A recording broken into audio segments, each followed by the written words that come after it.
അസ്സലാമു അലൈക്കും സഹോദരന്മാരെ, നമ്മളെ ചോദ്യോത്തര സെഷൻ രണ്ടും ഇവിടെ അവസാനിച്ചു.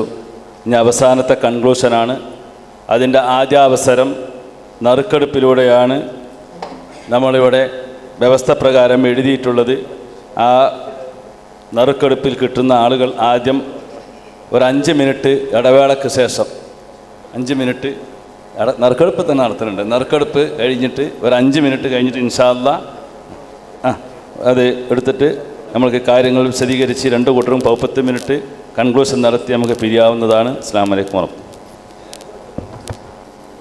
അൽഹംദുലില്ലാഹ് അൽഹംദുലില്ലാഹ് അൽഹംദുലില്ലാഹ് ജാ അൽ ഹഖ് വസഹഖൽ ബാത്തിൽ ഇന്നൽ ബാത്തില കാന സഹൂഖാ. അൽഹംദുലില്ലാഹ് അൽഫ മറ.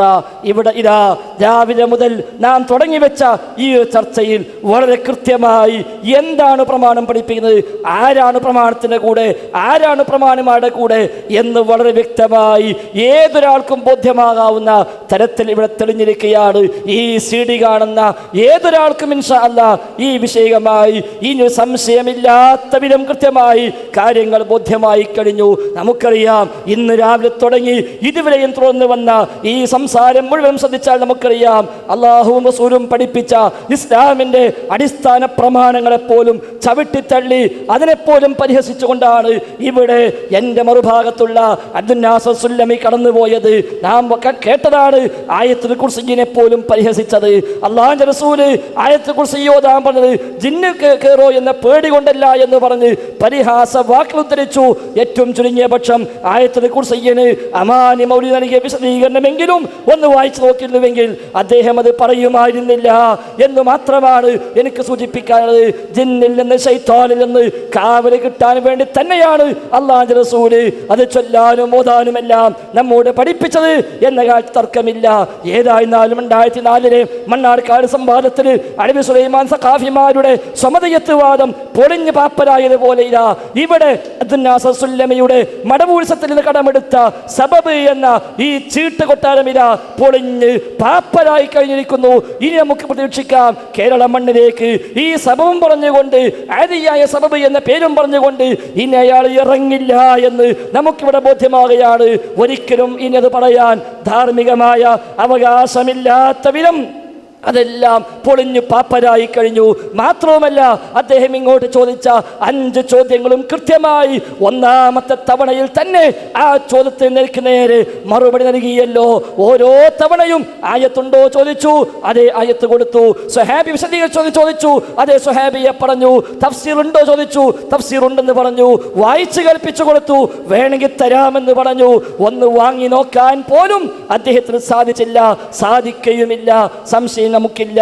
ഏതായിരുന്നാലും ശരി, അവിടെ ഇങ്ങോട്ട് ഓരോന്നും പരിശോധിച്ചാൽ യാ ഇബാദല്ലാ എന്ന ദുർബലമായ ഹദീസിൽ ശിർക്കുണ്ട് എന്ന് ഈ നാൾ വരെയും ഇവിടെ പ്രചരിപ്പിക്കുകയും പലരെയും മുസ്ലിക്കാക്കാനും ശിർക്കിന്റെ പ്രചാരമാക്കി മാറ്റാനും വേണ്ടി ദുരുദ്ദേശപരമായി അതുമായി ഇറങ്ങിത്തിരിച്ച ആളുകൾ ഇടയ്ക്കെങ്കിലും പറഞ്ഞുപോയി അതിന് ശിർക്കായതുമല്ലാത്തതുമുണ്ട്. ആവർത്തിച്ച് നമ്മൾ ചോദിച്ചു, യാ ഇബാദല്ലയിൽ ജിന്നും മലക്കുമാകാം ഉദ്ദേശമെന്നും മലക്ക് മാത്രമാണ് ഉദ്ദേശമെന്നും പറഞ്ഞ ഡസൻ കണക്കായ പണ്ഡിതന്മാര് ഞാൻ ഓരോന്നോരോന്നായി പേരെടുത്ത് വായിച്ചു. ഇവിടുന്ന് അങ്ങോട്ടും അവിടുന്ന് ഇങ്ങോട്ടുമുള്ള ഇതിൽ ശിർക്ക് കാണാത്ത എത്ര പണ്ഡിതന്മാർ. ഇബ്നു അബ്ബാസ് ഇതിൽ ശിർക്ക് കണ്ടില്ലെന്ന് പറഞ്ഞു, ഇബ്നു മുബാറക്ക് ശിർക്ക് കണ്ടില്ലെന്ന് പറഞ്ഞു, ഇമാം അഹ്മദ് ശിർക്ക് കണ്ടില്ലെന്ന് പറഞ്ഞു, ഇമാം തബറാനി ശിർക്ക് കണ്ടില്ലെന്ന് പറഞ്ഞു, ഇമാം ബൈഹഖിയും ഇബ്നു അബീ ശൈബയും ബസ്സാറും അബൂ യഅലയും ഇതിൽ ശിർക്ക് കണ്ടില്ലെന്ന് പറഞ്ഞു, നബവിയും അദ്ദേഹത്തിന്റെ ഉസ്താദുമാരും ഇതിൽ ശിർക്ക് കണ്ടില്ലെന്ന് പറഞ്ഞു, ഇബ്നു തൈമിയയും ഇബ്നു ഖയ്യിമും ഷൗക്കാനിയും അടക്കമുള്ള സലഫി പണ്ഡിതന്മാർ ഈ ഹദീസിൽ ശിർക്ക് കണ്ടില്ലെന്ന് പറഞ്ഞു. അപ്പൊ ചോദിച്ചു, വസീല കണ്ടോ? ഞാൻ പറഞ്ഞു ഇല്ല, വസീല എന്ന വാദം നമുക്ക് ആ ഹദീസുമായി ബന്ധപ്പെട്ട വിഷയത്തിൽ ഇല്ല എന്ന് നാം പറഞ്ഞു. പിന്നെ ചർച്ച വന്ന എവിടെയാ അതും ഞാൻ വിശദീകരിച്ചു. ഇനി ഈ കാലത്താണെങ്കിൽ ഷെയ്ഖ് ഇബ്നു ബാസും ഷെയ്ഖ് ഫൗസാനും അതേപോലെ ഷെയ്ഖ് അൽബാനിയും ഷെയ്ഖ് ഉസൈമീനും ബക്കർ അബൂ സൈദും ആലു ഷെയ്ഖും അടക്കമുള്ള പ്രഗത്ഭരായ ലോക സലഫികൾ ഒന്നടങ്കം ആലിമീങ്ങളായി കാണുന്ന മഹാന്മാരായ സലഫി സമൂഹത്തിന് നേതൃത്വം നൽകുന്ന ബഹുമാന്യരായ പണ്ഡിതന്മാർ അവരുടെ ഗ്രന്ഥങ്ങളിൽ നിന്ന്, അവരുടെ ഫത്വകളിൽ നിന്ന്, ലജ്നയുടെ ഫത്വയിൽ നിന്ന്, ഇഹ്യാ തുറാത്തിന്റെ നമുക്ക് അയച്ച കത്തിൽ നിന്നെല്ലാം കൃത്യമായി ഞാൻ വായിച്ചു. ചോദിച്ചു ഞാൻ, ഇനി ഏത് ആയത്തിനായതിന്, ഏത് ഹദീസിനായതിന് പറയാൻ കഴിഞ്ഞുവോ? ഇല്ല. ആജുരിയുടെ കിതാബ് ഇഹ്യാ തുറാസ് പ്രസിദ്ധീകരിച്ചു എന്നും പറഞ്ഞിട്ട് അതിൽ നിന്ന് ഈ കഥയും വായിച്ചിട്ട് ഈ സ്ഥാനമേ ഞങ്ങൾ അതിനും നൽകുന്നുള്ളൂ എന്ന് പറഞ്ഞു പോയാൽ രക്ഷപ്പെടാമെന്ന് വിചാരിക്കണ്ട. നിങ്ങൾ എന്ത് സ്ഥാനം നൽകുന്നു എന്നായിരുന്നില്ല എൻ്റെ ചോദ്യം. മറിച്ച് ഈ ഫത്വ ഖുർആനിനെതിരാണോ ഹദീസിനെതിരാണോ? ആണെങ്കിൽ ഏത് ആയത്തിന്, ഏത് ഹദീസിനായതിന് എന്നാ എൻ്റെ ചോദ്യം. ഇനി അങ്ങനെ ഉണ്ടെങ്കിൽ എന്തേ അങ്ങോട്ട് മറുപടി അയച്ചില്ല? ഇഹ്യാ തുറാസിലേക്ക് നിങ്ങളുടെ ഈ കത്ത് പ്രമാണ വിരുദ്ധമാണെന്ന് പറഞ്ഞുകൊണ്ട്, ഈ കത്ത് സ്വീകാര്യമല്ലെന്ന് പറഞ്ഞുകൊണ്ട് എന്തേ നിങ്ങൾ അങ്ങോട്ടൊരു മറുപടി അയച്ചില്ല? ഷെയ്ഖ് ഈദാൻ വിളിച്ചല്ലോ ചർച്ചക്ക്, എന്തേ പ്രതികരണം ഉണ്ടായില്ല? മാത്രവുമല്ല, സാലിഷുമായി ബന്ധപ്പെട്ട വിഷയം ഞാൻ ചോദിച്ചു.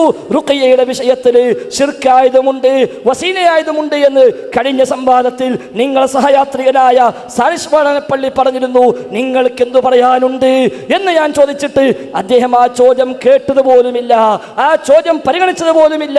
ഞങ്ങൾക്കിടയിൽ നാലാൾക്ക് നാലഭിപ്രായം എന്ന് പറഞ്ഞ് നാട്ടു മുഴുവൻ നിങ്ങൾക്ക് പ്രചാരണം നടത്തുമ്പോൾ നിങ്ങൾക്ക് തന്നെ ഈ വിഷയത്തിൽ ഒരഭിപ്രായത്തിൽ ഒന്നിച്ചു നിൽക്കാൻ കഴിയുന്നില്ല എന്ന് ഇവിടെ മാലോകർ മനസ്സിലാക്കുകയാണ്. ഇവിടെ ഓരോരുത്തർക്കും ഒരുപാട് വാദമാണ്. എനിക്കറിയാം, സിഹിറിന്റെ വിഷയത്തിൽ, കണ്ണേറിന്റെ വിഷയത്തിൽ, ജിന്നിനെ അടിച്ചിറക്കുന്ന വിഷയത്തിൽ പോലും നാസസുല്ലമിയുടെ വാദമല്ല ഹംസ വാക്കവിക്കുള്ളത്, അദ്ദേഹത്തിന്റെ വാദമല്ല കായക്കൊടിക്കുള്ളത്, ഇവർക്ക് 3 പേർക്കുള്ള വാദമല്ല സാലിഷനുള്ളത്. ആരാ കെ ചെയ്യൂ, ഏതാ കെ ചെയ്യൂ, അല്ലെങ്കിൽ ഇപ്പൊ എന്ത് കെ ചെയ്യൂ? ഓരോരുത്തരും കരി കസാരി ഇരുന്നിട്ട് ഓരൊക്കെ കെ ചെയ്യൂ ആകയില്ലേ? എന്നിട്ട് റുഖിയയുമായി ബന്ധപ്പെട്ട ഫത്വ അതാണ് ഇവിടെ പറഞ്ഞ എന്ന് പറഞ്ഞ തടിയപ്പന ശ്രമം എങ്കിൽ കെ ചെയ്യൂ. സർക്കുലർ അയച്ചപ്പോൾ ആ സർക്കുലറും റുഖിയയുടെ ഫത്വയിൽ എടുത്തു കൊടുത്തത് അത് ദുർവ്യാഖ്യാനിച്ചിട്ടല്ലേ? ഏതും ശിർക്കാണെന്ന്, എല്ലാം ശിർക്കാണെന്ന് നിങ്ങൾ ഈ സാധാരണക്കാരെ പറഞ്ഞ് അതിലൂടെ നിങ്ങൾ പ്രചരിപ്പിച്ച് അവരെ വിശ്വസിപ്പിക്കാൻ ശ്രമിച്ചത്. അതുകൊണ്ട് തന്നെ നിങ്ങളുടെ വാദമില്ല ഇവിടെ പൊട്ടിപ്പൊളിഞ്ഞു പോയിരിക്കുന്നു. യഥാർത്ഥത്തിൽ ഞാൻ നേരത്തെ മുതൽ പറഞ്ഞു വന്ന സാക്ഷാൽ മടവൂരിസം, ആ മടവൂരിസത്തിന്റെ ചാരനായി ഇവിടെ കയറി വന്ന് ആ സാക്ഷാൽ മടവൂരിസം പ്രചരിപ്പിക്കാൻ ആ ശ്രമം ഞാൻ പറഞ്ഞല്ലോ. അഭൗതികമായി സഹായിക്കാൻ റബ്ബിനെ കഴിയുമെന്ന കാര്യകാരണ ബന്ധങ്ങൾക്കതീതമായി, സബബുകൾക്കതീതമായി സഹായിക്കാൻ റബ്ബിനെ കഴിയൂ എന്ന വാദത്തിന് വിരുദ്ധമല്ലേ ഈ സിഹിറിലും അതേപോലെ കണ്ണീറിലുമൊക്കെ പൈശാചികമായ ഉപകാരവും ഉപദ്രവവും ഉണ്ടായേക്കാമെന്നുള്ളത്? അപ്പോൾ അഭൗതികമായി ഗുണദോഷങ്ങൾ റബ്ബല്ലാത്തവന് ഉണ്ടാകുമെന്ന് വിശ്വസിക്കണ്ടേ? അതല്ലേ ശിർക്ക്? നിങ്ങളാണ് ശിർക്കിലുള്ളത്. കാരണം ജിന്നിന്റെ സഹായം അഭൗതികമാണെന്ന്, ശൈത്താന്റെ ഉപദ്രവം അഭൗതികമാണ് എന്ന് ആ ഒരു തലമല്ലേ, ആ ഒരു ആശയമല്ലേ ഇപ്പോൾ പ്രചരിപ്പിച്ചുകൊണ്ടിരിക്കുന്നത്? നിങ്ങളാണ് ശിർക്കിലെന്ന് എൻ്റെ വിഷയാവതരണം മുതൽ ഞാൻ പറഞ്ഞു വന്നിട്ട് മിണ്ടിയോ നിങ്ങളെ കുറിച്ച് ഒരു വാക്കെങ്കിലും പറഞ്ഞോ? നിങ്ങൾ പറയാനാവില്ല. അതുകൊണ്ട് ഈ പാവപ്പെട്ട സമൂഹത്തെ ഇനി ശിർക്കിന്റെ വഴിയെ കൊണ്ടുപോകല്ല എന്നാ ഞങ്ങൾക്ക് നിങ്ങളോട് വളരെ വിനീതമായി പറയുവാനുള്ളത്. മാത്രവുമല്ല, 2002 നിങ്ങളടക്കമുള്ള മടവൂരികൾ ഇവിടുന്ന് പിരിഞ്ഞു പോയപ്പോൾ അന്ന് KJ എടുത്ത 18 തീരുമാനങ്ങൾ അത് അംഗീകരിക്കാൻ കഴിയാതെ മാറി നിന്നവരല്ലേ നിങ്ങൾ? ഞങ്ങൾക്ക് ആ തീരുമാനം മനസ്സിലായി. നിങ്ങൾക്കത് മനസ്സിലാകാൻ പിന്നെയും 8 കൊല്ലം കഴിയേണ്ടി വന്നു. പക്ഷേ 8 കൊല്ലം കഴിഞ്ഞപ്പോഴും അത് മനസ്സിലാക്കിയിട്ടല്ല ഇങ്ങോട്ട് പോകുന്നത് എന്ന് മനസ്സിലായി. മാത്രവുമല്ല, മടവൂരി ആശയം ഓരോന്നോരോന്നായി ഇപ്പോൾ KNMന്റെ പേരിൽ പ്രചരിപ്പിക്കാനാണല്ലോ ശ്രമങ്ങൾ നടന്നുകൊണ്ടിരിക്കുന്നത്. നിങ്ങൾ മടവൂരിന് പോന്നിട്ട് എന്തുകൊണ്ട് പോന്നു എന്ന് വിശദീകരിച്ച് നിങ്ങൾ കത്തെഴുതിയല്ലോ, നെറ്റിൽ പ്രസിദ്ധീകരിച്ചുവല്ലോ.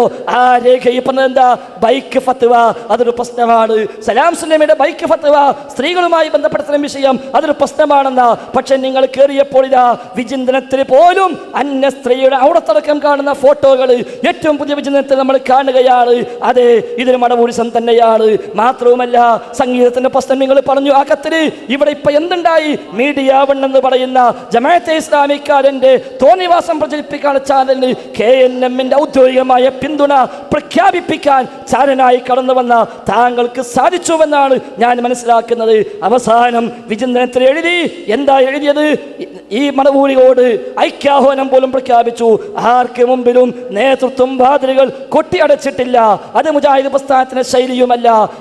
എന്നിട്ട് പറയാ, ഇടക്കാലത്ത് കാലത്ത് പ്രസ്ഥാനത്തിൽ നിന്നും പിരിഞ്ഞു പോയവരും ഈ കാര്യം ചിന്തിക്കണം. ദുർബല ഹദീസുകാരെ ഒറ്റപ്പെടുത്തി ഐക്യത്തോടെ പ്രബോധന ദൗത്യം തുടരാൻ KNM നേതൃത്വത്തിന് ഐക്യദാർഢ്യം പ്രഖ്യാപിക്കുക.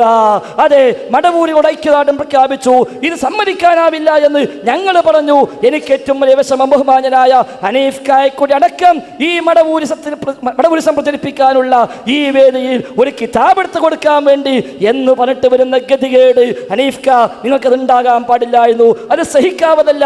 എന്തേ നിങ്ങൾ ഇങ്ങനെ ആയിപ്പോയി? അനസ് മുസ്ലിയാരായത് ഞങ്ങൾക്ക് വേദന ഇല്ല, അത് പ്രതീക്ഷിച്ചതാണ്. പക്ഷേ താങ്കൾ എന്തേ ഇങ്ങനെ ആയിപ്പോയി? എന്തു ചെയ്യാം? റഹ്മാനായ റബ്ബിന്റെ തീരുമാനം തന്നെ. അതുകൊണ്ട് ഇനിയെങ്കിലും ഈ കാര്യങ്ങൾ കൃത്യമായി ഉൾക്കൊണ്ട് പ്രമാണം പഠിപ്പിച്ച ആദർശമെന്തോ അതിലേക്ക് നമ്മൾ മടങ്ങുക. പ്രമാണങ്ങൾ ശിർക്കെന്ന് പറഞ്ഞത് അത് ശിർക്കായി കാണുക. പ്രമാണങ്ങൾ ശിർക്കെന്ന് പറയാത്തത് അത് ശിർക്കെന്ന് പറയാതിരിക്കുക. അത് വസീലയാണോ? വസീല എന്ന് പറയാം. അല്ലാഹു അല്ലാത്തവരെ വിളിച്ചു പ്രാർത്ഥിക്കുന്ന, അവരെ ആരാധിക്കുന്ന ആ അർത്ഥത്തിൽ സഹായം തേടുന്നതിന് ശിർക്കാണെന്നാണ് പ്രമാണം പരിചയപ്പെടുത്തിയത്. അത് ജിന്നിനോടായാലും ശരി, അത് ശൈത്താനോടായാലും ശരി, ആരോടായാലും ശിർക്ക് തന്നെ, അല്ലാത്ത അനുവദനീയവുമല്ല. അസ്സലാമു അലൈക്കും വറഹ്മത്തുള്ളാഹി. അസ്സലാമു അലൈക്കും. ബിസ്മില്ലാഹിർ റഹ്മാനിർ റഹീം. അൽഹംദുലില്ലാഹ് വസല്ലല്ലാഹു അലാ മുഹമ്മദ്. അമ്മാ ബഅദ്. അൽഹംദുലില്ലാഹ്, കാര്യങ്ങളൊക്കെ വളരെ ഭംഗിയായി പരിസമാപ്തി കുറിക്കുകയാണ്. ഇത് കേട്ട ആളുകൾക്ക് ഇതുവരെ നടന്ന വിഷയത്തിൻ്റെ നിജസ്ഥിതി എന്താണ് എന്ന് ഇനി സ്വയം വിലയിരുത്താവുന്നതാണ്. ആരാണ് ഇത്രയും സമയം പ്രമാണത്തിൻ്റെ അടിസ്ഥാനത്തിൽ സംസാരിച്ചത് എന്നും തൻ്റെ വാദം സ്ഥാപിക്കാൻ കൃത്യമായ ഒരു ആയത്ത് പോലും ഉദ്ധരിക്കാൻ കഴിയാതെ, കൃത്യമായ ഒരു ഹദീത്ത് പോലും ഉദ്ധരിക്കാൻ കഴിയാതെ കേവലം പേരിന് ഒരായത്ത് ഉദ്ധരിക്കുകയും അതിന് പൂർണ്ണമായും അഖലാനിയായിക്കൊണ്ട് തൻ്റെ ബുദ്ധിയിൽ തോന്നിയ ഒരു വ്യാഖ്യാനം നൽകുകയും സിനയുമായി ബന്ധപ്പെട്ടുകൊണ്ട് ഇസ്തിംതായിൻ്റെ ഖുർത്തുബിയിലെ ഒരു ഇബാറത്ത് വായിക്കുകയും ചെയ്ത് തെളിവായേ തെളിവായേ എന്ന് വിളിച്ചു കൂവിയതുകൊണ്ട് മുജാഹിദുകൾ ആ തെളിവ് അംഗീകരിക്കുകയില്ല. മുജാഹിദുകളെ സംബന്ധിച്ചിടത്തോളം പ്രമാണം വളരെ കൃത്യമായി അവരുടെ മുമ്പിൽ ലഭിക്കണം. അതുകൊണ്ട് ഈ സംവാദം ഇവിടെ പരിസമാപ്തി കുറിക്കുന്ന സമയത്ത് പ്രമാണത്തിൻ്റെ അടിസ്ഥാനത്തിൽ ഏതു വാദമാണ് സ്ഥിരപ്പെട്ടത്? ജിന്നിനോടുള്ള സഹായത്തേട്ടം അത് ശിർക്കാണ് എന്നതാണോ? അതല്ല, ശിർക്കും വസീലത്ത് ശിർക്കുമാണ്, അത് വസീലത്ത് ശിർക്കാകുന്നതുമുണ്ട് എന്നാണോ പ്രമാണത്തിൻ്റെ അടിസ്ഥാനത്തിൽ ഇവിടെ സ്ഥിരപ്പെട്ടത് എന്ന് ഇതിൻ്റെ CD കേൾക്കുന്നവരും ഇത് നേർക്ക് നേരെ കണ്ടുകൊണ്ടിരിക്കുകയും കേട്ടുകൊണ്ടിരിക്കുകയും ചെയ്യുന്നവർ തീരുമാനിക്കട്ടെ. ആയത്തുൽ കുർസിയിനെയോ വിശുദ്ധ ഖുർആനിലെ മറ്റ് ആയത്തുകളെയോ ഏതെങ്കിലും ഒരു പ്രാർത്ഥനയെയോ ഞാൻ പരിഹസിച്ചിട്ടില്ല, അങ്ങനെ പരിഹസിക്കുകയുമില്ല. അങ്ങനെ പരിഹസിച്ചത് താങ്കൾ നേതാവാക്കിക്കൊണ്ട് നടക്കുന്ന സാക്ഷാൽ സക്കരിയ സലാഹി തന്നെയാണ്. പിന്നെയോ സബബ് വേണം എന്നുള്ള എൻ്റെ ആവശ്യം അദ്ദേഹത്തിന് മറുപടി പറയാൻ കഴിഞ്ഞില്ലെങ്കിലും ഈ വാദപ്രതിവാദത്തിലൂടെ നേരത്തെ സാലിഷുമായി നടത്തിയ വാദപ്രതിവാദത്തിൻ്റെ പൂർത്തീകരണമായി ഒരു മുസ്ലിമിന് ജിന്നിനോടോ മലക്കിനോടോ ഒരു കാര്യം ചോദിക്കണമെങ്കിൽ അള്ളാഹു അനുവദിച്ച ഒരു സബബുണ്ടായിരിക്കണം എന്ന് ഇത് കേൾക്കുന്ന മുജാഹിദുകൾ മനസ്സിലാക്കി സബബ് ആവശ്യമാണ് എന്ന് സ്ഥാപിക്കാൻ ഈ വാദപ്രതിവാദം സാധിച്ചു എന്നത് വളരെ സന്തോഷകരമായ ഒരു സംഗതി തന്നെയാണ്. പിന്നെ തഫ്സീർ വേണോ എന്ന് എന്നോട് ചോദിച്ചു എന്നാ, ഇല്ലാത്ത വാദം പറഞ്ഞ് മറ്റു ചില സംഗതികൾ വായിച്ചതിന് മുസ്ലിയാരെ എന്തിനാ തഫ്സീർ വായി? അതിനല്ലല്ലോ ഇവിടെ വന്നത്. വന്ന കാര്യത്തിന് നിങ്ങളുടെ തഫ്സീർ ആവശ്യമില്ല. പിന്നെ യാ ഇബാദല്ലയിൽ ശിർക്കുണ്ട് എന്ന് പൂർവികർ പറഞ്ഞിട്ടില്ല എന്ന് പറയുമ്പോൾ കൃത്യമായി മനസ്സിലാക്കണം, ഈ സമൂഹത്തിൽ നിങ്ങൾ പ്രചരിപ്പിക്കുന്ന യാ ഇബാദല്ലയുമായി ബന്ധപ്പെട്ടുകൊണ്ടുള്ള ഒരു വാദം പൂർവീകനായ ഒരു പണ്ഡിതനും വാദിച്ചിട്ടില്ല. യാ ഇബാദല്ല എന്ന കോഡ് ഭാഷ ഉപയോഗിച്ച് ഹയ്യും മാദിറും ഖാദിറുമായ ജിന്നിനോട് സഹായം ചോദിച്ചാൽ അത് ഹറാമേ ആകൂ, വസീലത്ത് ശിർക്കയാകൂ, ശിർക്കാവുകയില്ല എന്ന് എന്ന് ഒരൊറ്റ സലഫി പണ്ഡിതനും വിശദീകരിച്ചിട്ടില്ല. തന്നെയുമല്ല, താങ്കളുടെ വാദപ്രകാരം, താങ്കളോടൊപ്പമുള്ളവരുടെ വാദപ്രകാരം ശിർക്ക് എന്ന് പറഞ്ഞിട്ടില്ലെങ്കിൽ വസീലത്ത് ശിർക്ക് എന്ന് പറയണമല്ലോ, അതെങ്കിലും കാണിച്ചു തരാൻ സാധ്യമല്ല. തന്നെയുമല്ല, ഈ ഹദീസിനെ സംബന്ധിച്ച് പറഞ്ഞപ്പോൾ പണ്ഡിതന്മാർ വളരെ കൃത്യമായി പറഞ്ഞു, ഈ ഹദീസ് ഇബ്നു അബ്ബാസ് റളിയല്ലാഹു അൻഹുവിനെ പോലെയുള്ള ആളുകൾക്ക് ബനു ഇസ്രായേലിൽ നിന്നും മുസ്ലിമായ ഇസ്രായേലിൽ നിന്ന് ലഭ്യമായതാണ് എന്നും ഇസ്രായേലിയാത്തിൽ പെട്ടതാണ് എന്നും വളരെ കൃത്യമായി വിശദീകരിക്കുക തന്നെ ചെയ്തു. പിന്നെ ഷെയ്ഖ് ഈദാൻ സൗദി അറേബ്യക്ക് വിളിച്ചു. ഷെയ്ഖ് ഈദാൻ വിളിക്കുന്നതിന് മുമ്പ് തന്നെ പോകാൻ ശ്രമിച്ചു നോക്കിയാലോ. പോയി അവസാനം കണ്ടെത്തിയത് ഇക്കഴിഞ്ഞ നവംബറിലാണ്. ഷെയ്ഖ് അബ്ദുറഹ്മാൻ ബിൻ നാസുൽ ബറാക്കിൻ്റെ അടുക്കൽ. എന്തേ ബറാക്കിൻ്റെ അടുത്ത് കിട്ടിയ ഫത്വയോടെ വായിക്കായിരുന്നത്? ഏറ്റവും ചുരുങ്ങിയത് യാ ഇബാദല്ലയിൽ ശിർക്കില്ല എന്ന് തെളിയിക്കാൻ ബറാക്കിൻ്റെ ഫത്വയെങ്കിലും വായിക്കണ്ടേ? ബറാക്ക് എന്താ പറഞ്ഞത്? യാ ഇബാദല്ല എന്ന ആ ഹദീസിലും പിന്നെ അതുമായി ബന്ധപ്പെട്ടുകൊണ്ടുള്ള അസറിലും ആകപ്പാടെയുള്ളത് മരുഭൂമിയിൽ ഒറ്റപ്പെട്ട മനുഷ്യൻ ഉച്ചത്തിൽ വിളിച്ചു പറയുന്നു, യാ നാസ് അൻഖിദൂനി, ഏ മനുഷ്യരെ എന്നെ രക്ഷിക്കൂ എന്നതാണ് യാ ഇബാദല്ലയിലുള്ളത്. എങ്കിൽ മുസ്ലിയാരെ അതിൽ ശിർക്കില്ല. അതാണ് അബ്ദുറഹ്മാൻ സലഫി പറഞ്ഞത്, മണ്ടേരിയോ എന്നത് അതിൽ ശിർക്കില്ല. എന്നാൽ യാ ഇബാദല്ലയിൽ ജിന്നിനെ ഉദ്ദേശിച്ചാൽ, മലക്കിനെ ഉദ്ദേശിച്ചാൽ അത് ശിർക്കാവില്ല, വസീലത്ത് ശിർക്കയാകൂ, വഹറാമയാകൂ എന്ന് എന്തുകൊണ്ടാ അബ്ദുറഹ്മാൻ ബിൻ നാസുൽ ബറാക്ക് ഉദ്ധരിക്കാതിരുന്നത്? അതുകൊണ്ട് ഈ വിഷയത്തെക്കുറിച്ച് സൗദി അറേബ്യയിലേക്ക് പോയിട്ട് കിട്ടിയതോ അതിപ്പോൾ പുറത്തു പറയാൻ കഴിയുന്നില്ല. അതുകൊണ്ട് സഹോദരങ്ങളെ, വളരെ കൃത്യമായി നമ്മൾ മനസ്സിലാക്കുക, നമ്മെ സംബന്ധിച്ചിടത്തോളം നമുക്ക് അള്ളാഹുവോട് മാത്രമേ പ്രാർത്ഥിക്കാവുള്ളൂ. പിന്നെ ഞങ്ങൾക്ക് നാലാൾക്ക് നാലഭിപ്രായം ഞങ്ങൾക്ക് നാലാൾക്കാ നാലഭിപ്രായം. മുസ്ലിയാരെ കാര്യം എടുക്കുകയാണെങ്കിലോ, മുസ്ലിയാർക്ക് തന്നെ ഒരു വിഷയത്തിൽ എത്ര അഭിപ്രായം?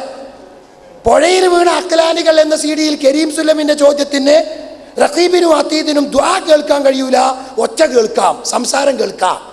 അതേ മുസ്ലിയാർ തന്നെയാണ് ഫൈസലുമായി സാരിഷുമായി ബന്ധപ്പെടുത്തി നടത്തിയ സംഭവത്തിൽ പറഞ്ഞത്, മലക്കിനെ വിളിച്ചാൽ മലക്കത് നിഷേധിക്കും, അവർ പറയും കാനു യഅ്ബുദൂനൽ ജിന്ന. എന്നിട്ട് മുസ്ലിയാർ എന്താ പറഞ്ഞത്? മലക്കേ രക്ഷിക്കണേ എന്നാക്കാരം വിളിച്ചിട്ടുണ്ടാവുക, അവിടെ ജിന്ന് ശൈത്താനാക്കാരം വന്നിട്ടുണ്ടാവുക, എന്നിട്ട് ശൈത്താൻ അവനെ സഹായിക്കുമെന്ന്. അപ്പോൾ മലക്കേ രക്ഷിക്കണേ എന്നത് പ്രാർത്ഥനയല്ലേ മുസ്ലിയാരെ? കാനു യഅ്ബുദൂനൽ ജിന്ന എന്ന അവർ ജിന്നിനെ ആരാധിക്കുന്നവരായിരുന്നു എന്ന് ഒരുത്തൻ മലക്കേ എന്ന് വിളിച്ച, അപ്പോൾ മലക്കിനെ വിളിച്ച ജിന്ന് കേൾക്കും. അതേപോലെ തന്നെ റഖീബിനെ അതീദിനെയും വിളിച്ച ദുആ കേൾക്കൂല, സംസാരേ കേൾക്കുള്ളൂ. ഇങ്ങനെ വൈരുദ്ധ്യത്തിന്റെ കലവറയായി മാറിയിരിക്കുന്ന ഈ ഫൈസൽ മുസ്ലിയാരാണോ ഇതിനെക്കുറിച്ച് ചോദിക്കാൻ അർഹതയുള്ളത്? അതുകൊണ്ട് പിന്നെ ഹനീഫയും അതേപോലെ തന്നെ അംസബാക്കവിയും എൻ്റെ കൂടെ ഇവിടെ വന്നു എന്നുള്ളതാണ്. ഞങ്ങളെ സംബന്ധിച്ചിടത്തോളം ഇത് ഞാനും ഫൈസലും തമ്മിലൊരു അടിപിടി മത്സരമല്ല. അതാണെങ്കിൽ എനിക്ക് ആരും വേണ്ട, അതാണെങ്കിൽ എനിക്ക് ഹനീഫയ്ക്കും വേണ്ട, അംസബാക്കയും വേണ്ട, ആരും വേണ്ട. ഇത് ആദർശമാണ്. ആദർശത്തിന്റെ വിഷയത്തിൽ മുസ്ലിയാരെ, എന്നെക്കാളും ഇൽമുള്ള ഒരു പണ്ഡിതന്റെ സഹായം ചോദിക്കുന്നത് അത് ഇസ്ലാം അനുവദിച്ചതാ. ഈ ഫൈസൽ മുസ്ലിയാർ സ്വന്തം ജീവിതത്തിന്റെ പിന്നോട്ട് പോയാൽ മതി. ഖുറാഫാത്ത് ഒഴിവാക്കി എന്ന് വിചാരിച്ചു, പക്ഷെ ഒഴിവാക്കിയിട്ടില്ല എന്ന് ഇപ്പോഴാണ് ബോധ്യപ്പെട്ടത്. സംഗതി നമ്മളൊക്കെ മനസ്സിലാക്കി ഒഴിവാക്കിയതാ. അത് വിചാരിച്ചാണ് പണ്ട് അസനുമായി ഉണ്ടായ ഒരു വാദപ്രതിവാദത്തിൽ പിന്നെ ഹനീഫ് ഖാനെ വിളിച്ചു. എന്തിനാ നിങ്ങൾ ഹനീഫ് ഖാനെ വിളിച്ചത്? നിങ്ങളെ ഇൽമ മതിയാവൂല എന്ന് ബോധ്യപ്പെട്ടിട്ടല്ലേ? ഈ ഹനീഫ്ക്ക് എന്തിനാ നിങ്ങളിപ്പം വന്നത്? നിങ്ങളെ വലിപ്പം കൊണ്ട് കണ്ടിട്ടല്ല, ആദർശമാണ്. ഈ ആദർശത്തെ സംരക്ഷിക്കേണ്ടതുണ്ട്. നൗഷാദ് ഹസനുമായി ബന്ധപ്പെട്ടുകൊണ്ടുള്ള വാദപ്രതിവാദത്തിന് ഫൈസൽ മുസ്ലിയാരെ വിളിച്ചതാരെ? ഇതേ ഹനീഫ് കായക്കൊടിയെ തന്നെ. അന്നെന്ത് ഈ ബോധോദയം ഉണ്ടായില്ലേ? അന്ന് ഈ ബോധോദയം ഉണ്ടായില്ലേ? ഇപ്പൊ ഖുറാഫാത്ത് പ്രചരിപ്പിക്കുന്നതിനെതിരെ അന്ന് ഹനീഫങ്ങളൊപ്പം വന്നത് ഖുറാഫാത്തിനെതിരെ, ഇന്ന് ഹനീഫ് എൻ്റെ കൂടെ വന്നതും ഖുറാഫാത്തിനെതിരെ. അതിന് നാളെയും മറ്റന്നാളും ഇനിയും ഹനീഫ് ഈ വിഷയത്തിൽ വരിക തന്നെ ചെയ്യും. അതുകൊണ്ട് സഹോദരങ്ങളെ, ഇവിടെ നമുക്കുള്ള വാദം ജിന്നിനോടുള്ള സഹായ ചോദ്യം അത് ശിർക്കാണ് എന്നതാണ് മുജാഹിദ് പ്രസ്ഥാനത്തിൻ്റെ നിലപാട്. അതിൽ ശിർക്കല്ലാത്തത് വസീലത്ത് ശിർക്കുണ്ട് എന്നാണ് ഫൈസൽ മുസ്ലിയാർ വാദം എഴുതിയത്. എൻ്റെ വാദത്തിന് ധാരാളക്കണക്കിന് ആയത്തുകൾ ഞാനിവിടെ ഉദ്ധരിച്ചു. ആ ആയത്തുകൾക്ക് വിശദീകരണം നൽകി അമാനി മൗലവിയുടെ തഫ്സീറടക്കം വായിച്ചു. എന്നാൽ കൃത്യമായ 5 ചോദ്യങ്ങളിൽ ഒന്നിന് പോലും മറുപടി പറയാൻ കഴിയാതെ ആകപ്പാടെ ഓതിയ ഇസ്തിംതാവുമായി ബന്ധപ്പെട്ടുകൊണ്ടുള്ള ആയത്ത് ചോദിച്ചു, മുസ്ലിയാരെ ഇസ്തിംതായത്തിൽ ഏത് പണ്ഡിതനാണ് ജിന്നിനോടുള്ള സഹായത്തേട്ടം വസീലത്ത് ശിർക്കാണ് എന്ന് പറഞ്ഞത്? വാദപ്രതിവാദം ഇവിടെ അവസാനിക്കുന്നു. നിങ്ങൾക്ക് ഇനിയും പ്രോഗ്രാമുകളുണ്ടല്ലോ, വിശദീകരിക്കാമോ? മുസ്ലിയാരെ ഞാൻ വെല്ലുവിളിക്കുന്നു. ഇസ്തിംതാഇന്റെ ആയത്തോതിയിട്ട് മരിച്ചുപോയ പിന്നെ ജിന്നുകളോടുള്ള സഹായ ചോദ്യം അത് വസീലത്ത് ശിർക്കാണ് എന്ന് ഖുർത്തുബി എഴുതിയ ഇബാറത്ത് വായിക്കാൻ പറ്റുമോ? സിനന്റെതും മറ്റതും മറിച്ചൊന്നുമല്ല. ചക്ക എന്ന് പറയുമ്പോൾ മുക്കേങ്ങ് എന്നല്ല മറുപടി പറയേണ്ടത്, ചോദ്യത്തിനാണ് മറുപടി കൊടുക്കേണ്ടത്. അതിന് ഫൈസൽ മുസ്ലിയാർക്ക് സാധിച്ചിട്ടില്ല.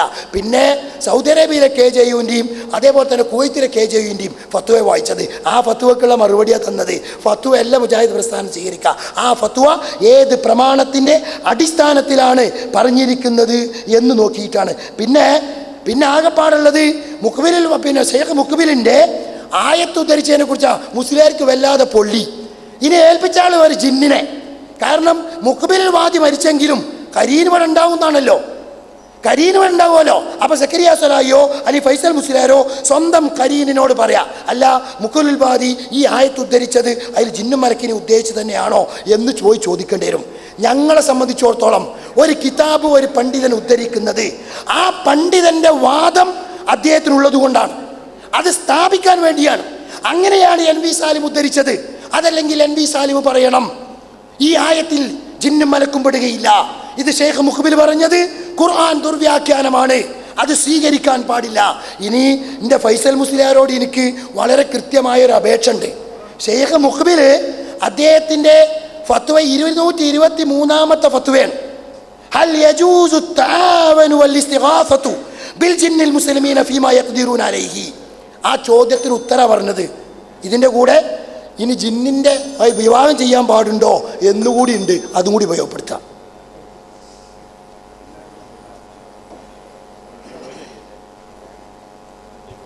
അസ്സലാമു അലൈക്കും.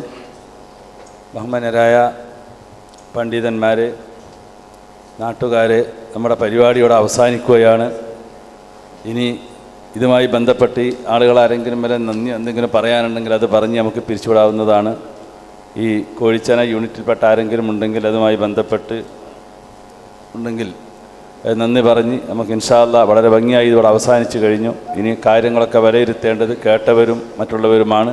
അള്ളാഹു അതിന് നല്ല തൗഫീഖ് നൽകുമാറാകട്ടെ. ആമീൻ. അസ്സലാമു അലൈക്കും.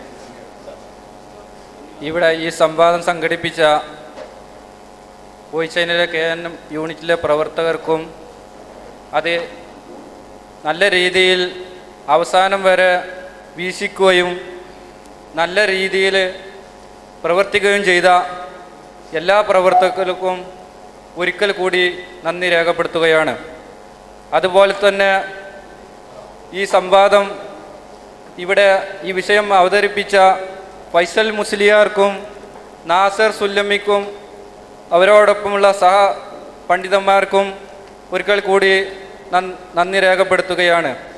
അതുപോലെ തന്നെ ഈ പരിപാടിക്ക് മധ്യസ്ഥർ അയ്യൂബ് കാക്കക്കും അതുപോലെ നാണി ഹാജിക്കും നന്ദി രേഖപ്പെടുത്തുകയാണ്. അതുപോലെ ഈ പരിപാടിയിൽ സാങ്കേതിക തടസ്സം നേരിട്ട സമയത്ത് നമുക്ക് ഈ വീട് തന്ന് സഹകരിച്ച നമ്മുടെ ഏറിയാടൻ നാസർ സാഹിബിനും വീട് ഉടമസ്ഥനായ ഏറിയാടൻ മുത്തുവിനും നന്ദി രേഖപ്പെടുത്തുകയാണ്. അതുപോലെ ഇവിടെ മീഡിയ പ്രവർത്തകർക്കും നന്ദി രേഖപ്പെടുത്തിക്കൊണ്ട് നമ്മൾ ഈ പരിപാടി നിർത്തിയതായി പ്രഖ്യാപിച്ചുകൊണ്ട് നിർത്തുന്നു. അസ്സലാമു അലൈക്കും.